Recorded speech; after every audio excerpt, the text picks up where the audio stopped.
سڵاتان لەبێ لاڵقێکی دیکەی بەرنامەی هەفتانە لە کوردستان 24ەوە لەگەڵتانم کۆمەڵێک بابەتی جیاواز و سەرنجڕاکێش لە لاڵقەی ئەمجارەی هەفتانە هەیە تا کۆتایی لەگەڵمان پیاوێک لە دەریاچەی دوکان لە ڕێگەی ماسیگرتنەوە بژێوی ژیانی پەیدا دەکات.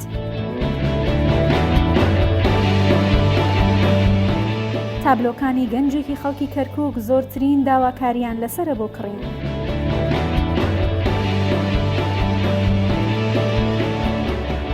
لە ڕۆژهەڵاتی کوردستان بەهۆی بەفربارینێکی زۆری ئەم ساڵەوە پیاوێک توانی ئامێرێکی بەفر پاککەرەوە دروست بکات.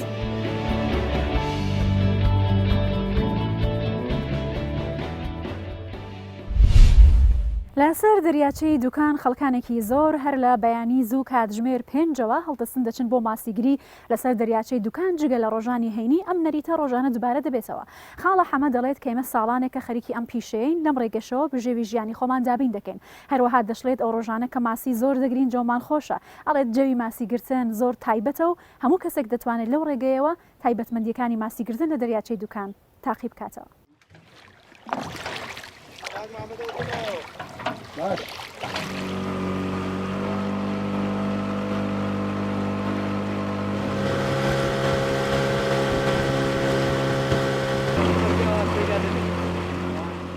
تەلەبە بووم لە منداڵی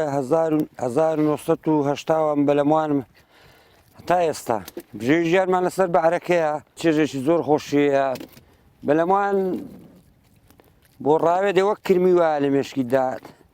ئەگەر ڕۆژێکی نەی لە ماڵەوە ڕز دەبی جا بۆ ئیشەکە ئیسپادەی زۆرە وەک ڕاضەی وا وەرزشی تووشی نەخۆشیە نابی نە شەکرەی نە جەڵدەی ئیسپادەی زۆر زۆرە.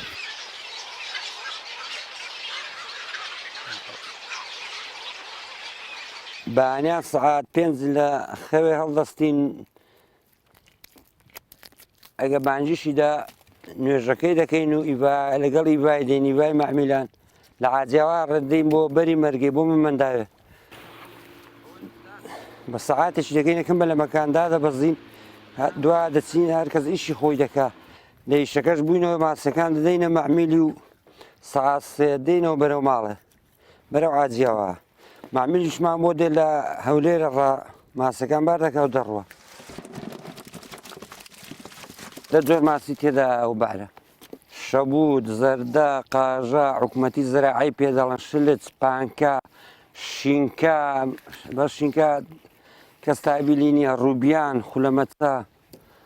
قوڕاوی ئەوەندە زۆری تێدا کاربشی تێدا کار بۆیان تێکردن بەس کەمە بە کەمی چونکە تیان کرد نەورەس خواردی لەسەر ئاوێ خواردی بە کەمی تێدا ڕەو ڕۆژێکی ماسی شەبێ بەلەموان دڵی خۆشە ئەگە نەشیم بەخوای مرچم بۆ نەگە دەڕاتەوە وڵای شکرین ئەگە 20,000 ڕۆژە بای 20,000 تەبێ چونکە ئەسپینە بای 20 تەبێ بژێوی ژیانەکەت دەردێنێ ئەگە بای 20,000 تەبێ ڕۆژانە بەس نییە کەمە ئەم ساڵ زۆر کە ماسەکە کەمیش وە لە ئاوەکەیدا ڕاوەکەی زۆر لەسرە وڵات ساڵی هەشتاکانە تا 2000 زۆر باش بوو ماسی تێدا بوو بەس ماسەکە کەم بۆ دەبێت حکوومەتی هەرێم داوای لێ دەکەین گەرامان بۆ تێکا خزمەتی ئەو بارەی بکە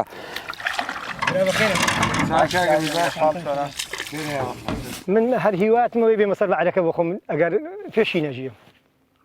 چونکە زەقم لا ڕاوەکەیە ڕۆژانە دۆست و برادەر دێن لەگەڵمان دێنە سەر بەعرەکە جا وەڵای هەر بڵین ڕاویەکەی خۆشە جاریوان ماسێکی دێنە سەرێ بۆ برژانە یان بۆ شتێکی یان بۆ داهاتی خۆت بۆ فرۆشتن زۆری بژێوی لەسەر بم بەعرەیە بەت کاتی ئەوەی کە ماسەکە پەیدادن مەنع دەکرێت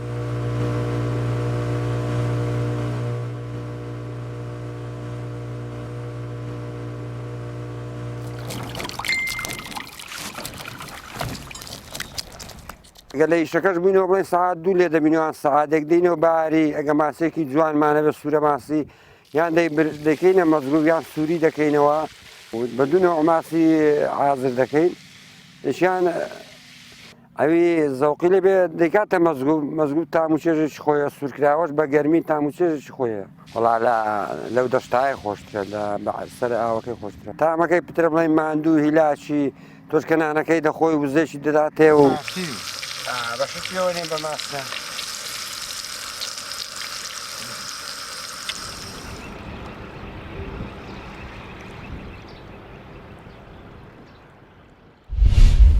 دێرین خالێت گەنجێکی شاری ئاکرێ لە ناو سنتەری شاری ئاکرێ دوکانێکی تایبەت بە خواردنە کوردەواریەکانی داناوە بەڵام تایبەتمەندی دوکانەکەی ئەوەیە بۆ ڕاکێشانی سەرنجی هاوڵاتیان و مشتریەکانی کەلوپەلی کۆنی کوردەواری لە دوکانەکەیدا هەڵواسیوە وەکو خواردنگەیەکی کۆنی کوردەواری و هەروەها مۆزەخانێکی بچووکیشی لێ هاتووە.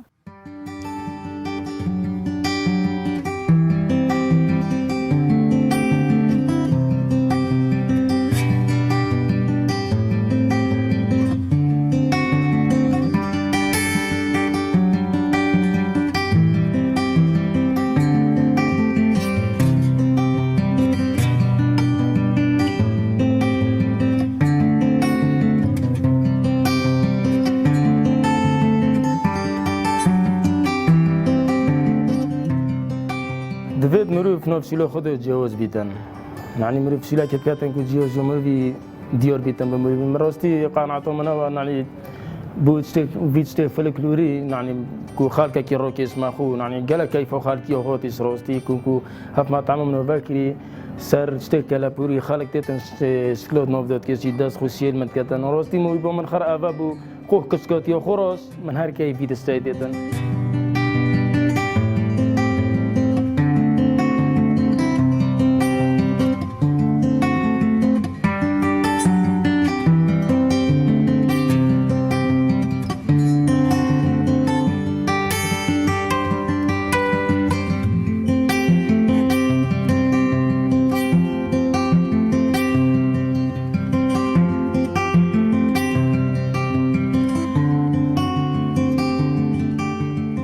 پشتی من پشتی کوردەوەری نەدەکۆنە خۆدا ڕاستی سویلۆ من زەڤڕیەوە یعنی خەڵک گەلک تێتە داف منە گەشتی ئەوەرم خەڵکی دار بە خەفتێنە من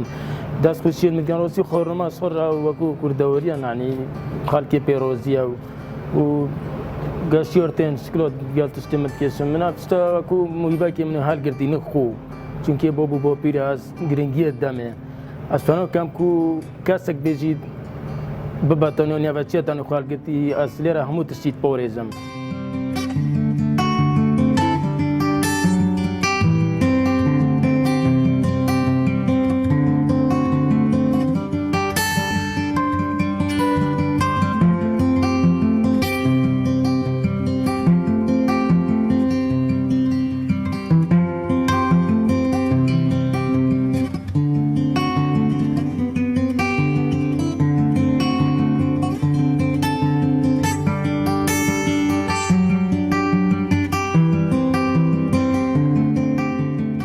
ڕاستی هەکات مرۆڤ بێتە جیاکێ و هەکە شتێ فلکلۆری بۆ پیرۆتێدا هەبیت مرۆڤ گەلە هەستی خۆشەکێت کەتن مرۆڤ گەلێکی پێ مەرتاحە گەلە جیا مرۆڤ چتن کافی هەت کافیەک بیتن مەطعەمێک بیتن یان خارنگەکە سەردەمە دەفتەرە شتێ لێ سەرف کرێ یعنی مرۆڤ چ خۆشی دەنابینین لێرە بە ئەمێ هاتیێرە حقیقەت ئەو شتێ فلکلۆر سەری مرۆڤ پێ بلندەی بۆ پیرەوە مرۆڤ گەلێک حەز شتێ وت کەتن.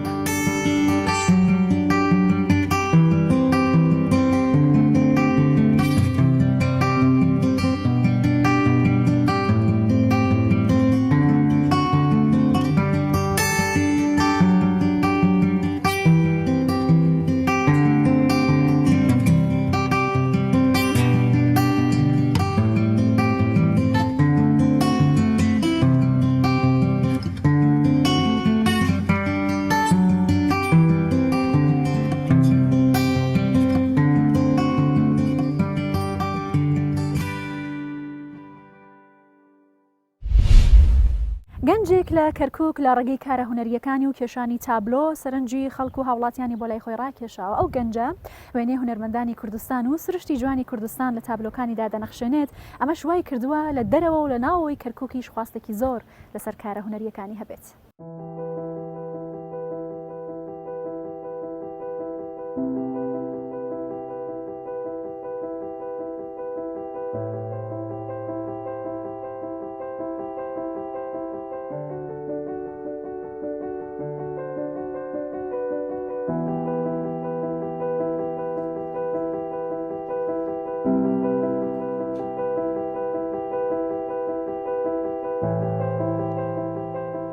ناوم دیار عەزیزە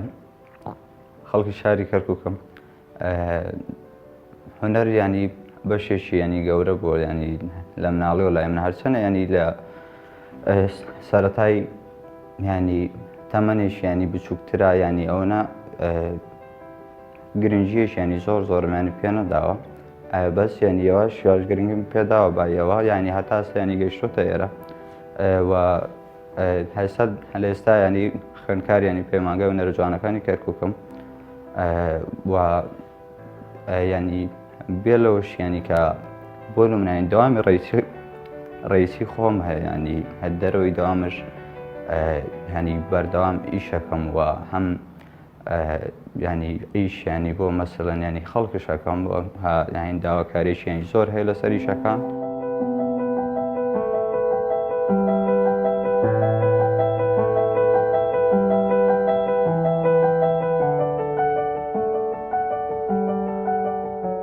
ڕۆژانە تقریبان ینی دەوری ینی 15 ساعتی وەردەوامی شەکەم من وها مادەی ینی جیاواز ینی بەکاردێنمەوە نییە مەسەڵەن لە مادەیەکە ینی خۆم ینی حەسر کرد دەبێت ینی هەم مادەکان ینی ئەنجاری وا ینی بە زەیتی شەکەی هەم ینی غەڵوز و ینی تەباشیر بێت و زایدەن ینی زەیتی هەیە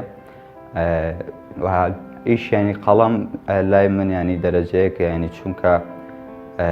هەم هیلاکەتیش ینی زۆر زۆری هەیەوە ینی زۆر هونەرمەندش ینی خۆی لە نادات ها من ینی گرنگی زیاترم ینی بە ئیشی ینی قەڵەم داوز ئیشی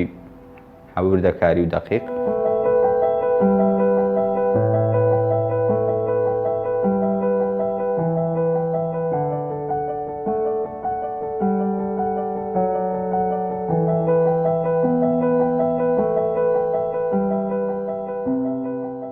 کۆی تابلۆکان تقریبان ینی لەوێن 150 تابلۆیەکیشم کردێ بەڵام ئەوەیە مەسەڵەن ینی زۆربەی ینی بۆ کڕیار بووە هەستاین لە بەردەستی خۆم ینی و کۆمەڵ ینی پێشەنگا بەشداریم کردو پێشەنگای هاوبەش بەڵام لە ئایندەی نزیکە ئینشاڵڵا گەر ینی بگونجێت هەتەمای پێشەنگایەکی تایبەتی زۆر جوان.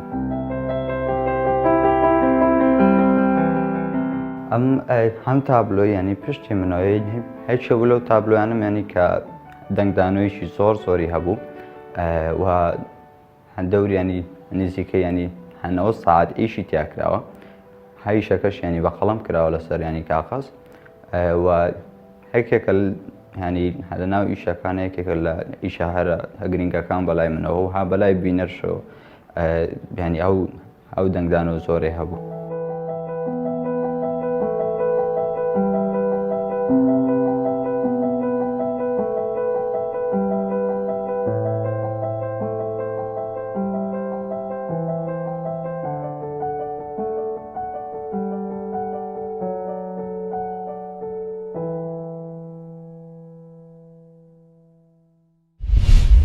گەنجێک لە شاری سلێمانی لە ڕێگەی داهێنانێکی هونەری تایبەتەوە با گرافیک وێنەی جوڵاو دروست دەکات کە کارەکەشی بۆتە جێگەی سەرنجی زۆربەی و کەسانێک حەزیان لە کاری هونەریە.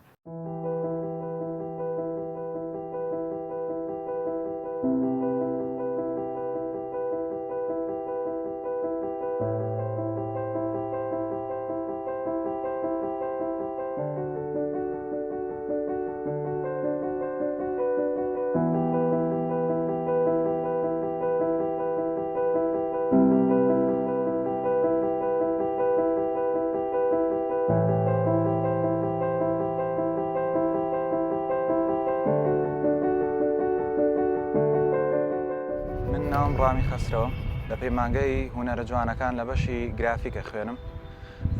نزیکەی ساڵێک و نیوە ئەم کارەکەم و سەرەتای دەستپێکردنی ئەم کارە بۆ کاتە ئاگەڕێتەوە کە لە تۆڕە کۆمەڵایەتیەکان مامۆستایەکم بینی کە کاری گرافیکیە کرد.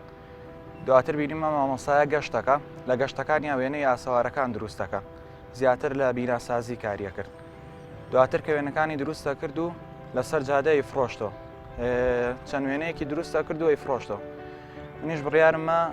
ئەم کارە بکەم بۆ ئەوەی کاری گرافیک بە خەڵک بناسێنم چونکە زۆرێک لە خەڵکی نازانن کە لە پەیمانگەی هونەرە جوانەکان بەشێکەیە بە ناوی گرافیک.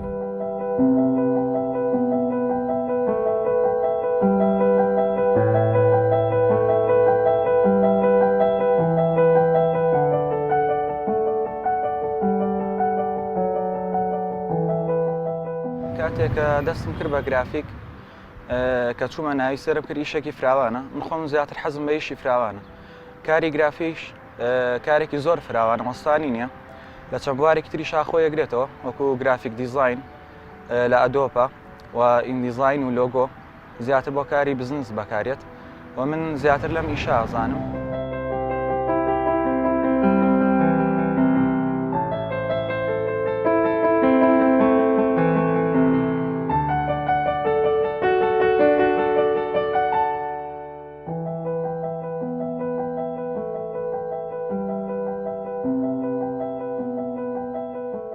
زۆر نەچوومەتە ناو ئیشەکۆ چونکە بۆی کەرەنتینەوە هیچمان نەخوێندووە، بەڵام خۆم بە پێی ئەوەی کە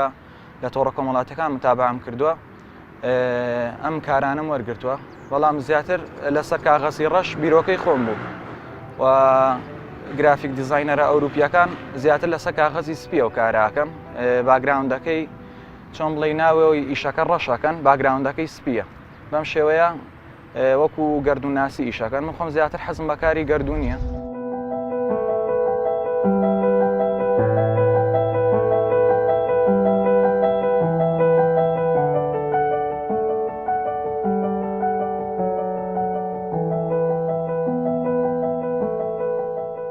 لە کاتژمێر 2 دوای نیۆڕۆ ئێمە باخی گشتی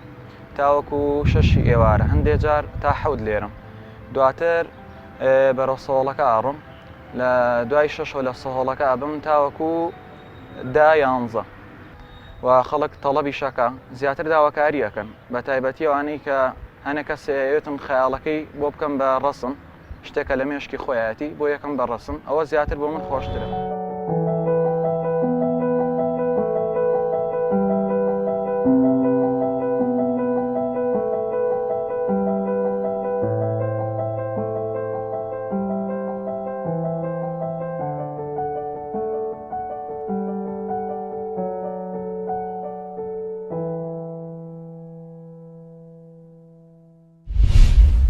لە ڕۆژهەڵاتی کوردستان ئەمساڵ بەهۆی بارینی بەفرێکی زۆرەوە ئاستەنگ بۆ هاوڵاتیان دروست بووە لە ڕاماڵینی بەفری سەربانەکانیان هەروەها بەردەرگای ماڵەکانیان، بەڵام هاوڵاتێک لە ڕۆژهەڵاتی کوردستان ئەمریکی بەفر پاکەرەوەی دروست کردووە و داهێناوە کە توانێت خزمەتێکی زۆر بە هاوڵاتیان کات بۆ ڕاماڵینی بەفری بەردەرگا و سەربانەکانیان.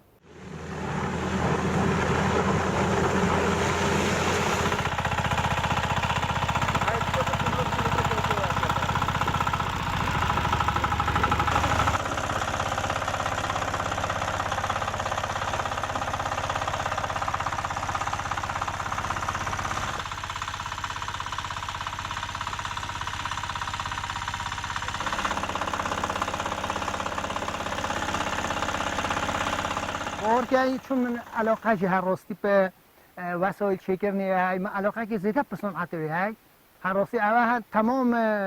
جینا خدا کلن از صنعت کار بیمه، اما چون هنده روزا مثلا برای ما دو سه روزا نتوتا کرنوی، حتی جماعت ها منطقه مرگه پیش آده که گوه جارا فرهنگی ایره داره که اون تاتن چون ساله که منوه نیزو که هر موله هبی 3 نفر مثلا شوی میونید وان بین بخاطر مزیقتار ریکی، اما حتی فکران من که اشوله که هوتو بکم بخاطر هنده اگر ایان روزه که کمک لازم بیتن ام بشین پر دستگاهی ام کمک ها اندو بچین و خدمت که بکنین. فکر نظر ما بو هنده که هدف ما خدمت کردیم دی.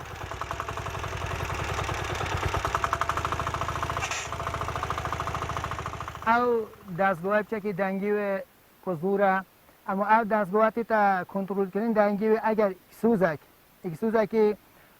یعنی جعبه هبیتن، انباراوی هبیتن، سوزک بیتن حسب کردن، او دنگی و دشید که بیتن که عیزت جماعتی نکرد، مثلا صبی دزوی اچم کوچه تمیز کن که او دنگی نبته با عیزت جماعتی. دنگی اونو که دنگی واقعا زوره. وقتی دیجی چه تشکی هو تو ایراد نینه که مرو بیشتر بله عیزت کن یا فلان که چه اول مشکل کدو انشالله چه نینه.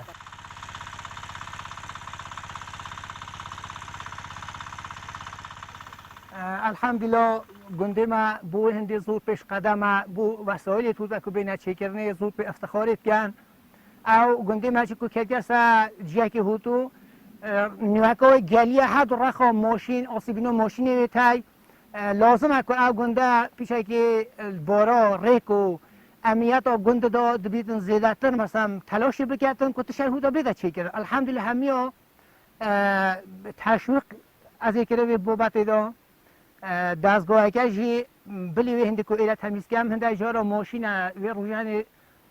هجا چرخ ایرا آسیب بی ریا و گل جماعت بی نشو بچیتن بخاطر و هندی کو او دستگاه مبرا ایری لید او جماعت همه شکاند ریکو اسفالت کرا و او هجا چرخ ریکو خو گرچو اگه او نبو احتمال های دو روش به ایرا مو بیا جماعت کو گنده ما خود زانیدن خلاص خدمت اگه بو جماعت بو جنارا بو هر بابت اگه امراضی نه که خدمتی چیتر جی ام بکن انشاءالله.